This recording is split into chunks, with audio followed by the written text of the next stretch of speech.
Hi guys, দেখছো আমরা ভাই বোনেরা মিলে সবাই মিলে এখানে ঠাকুর সাজানো হচ্ছিলাম।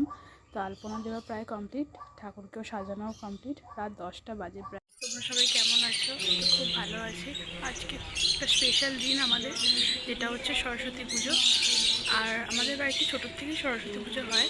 তো আমি ভাবলাম আজকে যেহেতু স্পেশাল দিন, তো তোমাদের সাথে স্পেশাল কিছু দিয়ে শুরু করা যায় জার্নিটা। আসলে আমি আর একটা কিছু কথা বলে নিতে চাই, যেটা হচ্ছে হয়তো চেয়েছিলাম অনেক দিনই যে ইউটিউবে একটা নতুন চ্যানেল খুলব। তো কোনো রকমভাবে হয়তো হয়ে ওঠেনি। ইচ্ছা হয়েছিল, কিন্তু ইচ্ছেটা কোথাও গিয়ে একটা যেন আটকে ছিল। তো সেই হিসেবে করা হয়নি। তো সব বাধা বিপত্তি সরিয়ে নতুন একটা চ্যানেল ওপেন করেই ফেললাম। তো তোমরা আমাকে জানিও যে আমি ঠিকঠাক বলতে পারছি কি না, আমাকে কমেন্ট করো।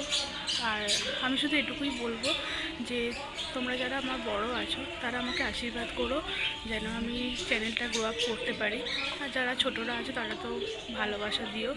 তারাও আমি দেখেছি যে অনেক রকম ব্লগ করছে, তো তাদের দেখেই আমি প্রচুর এক্সপিরিয়েন্স হয়েছে। তো সেই হিসেবে নতুন ব্লগটা স্টার্ট করলাম আজকে। তো আজকে আমাদের বাড়িতে পুজো হবে, তো তোমাদেরকে আমি সেটা শেয়ার করব কীভাবে পুজো হচ্ছে আর কীরকম কী আমাদের রিচুয়ালস রয়েছে। তো চলো দেখতে থাকো। তো গাইস, আর একটু কথা বলবো বলেই আমি তোমাদের সামনে ক্যামেরার সামনে এলাম। তো আমি অনেকের ব্লগ দেখেছি, দেখে আমার এক্সপিরিয়েন্স তো হয়েছেই, কিন্তু তোমরাও আমাকে কমেন্ট করে জানিও যে আমি কতটা শিখে উঠতে পেরেছি, যে কীভাবে কথাবার্তা বলতে হয়, তারপর ক্যামেরার সামনে দাঁড়িয়ে কীভাবে নিজেকে রেডি করতে হয়। এবার আমার যদি কোনো কিছু ভুল হয়ে থাকে, তো তোমরা অবশ্যই আমাকে ধরিয়ে দিও, যাতে আমি সেটা শুধরে নিয়ে অন্যরকমভাবে স্টার্ট করতে পারি আবার। তো আমি হয়তো তোমাদের ডেলি ব্লগ দেবো, চেষ্টা করব, কিন্তু হয়তো কোনো কোনো সময় হয়তো যদি দিয়ে উঠতে না পারি, তো তোমরা একটু ম্যানেজ করে নিও, ঠিক আছে?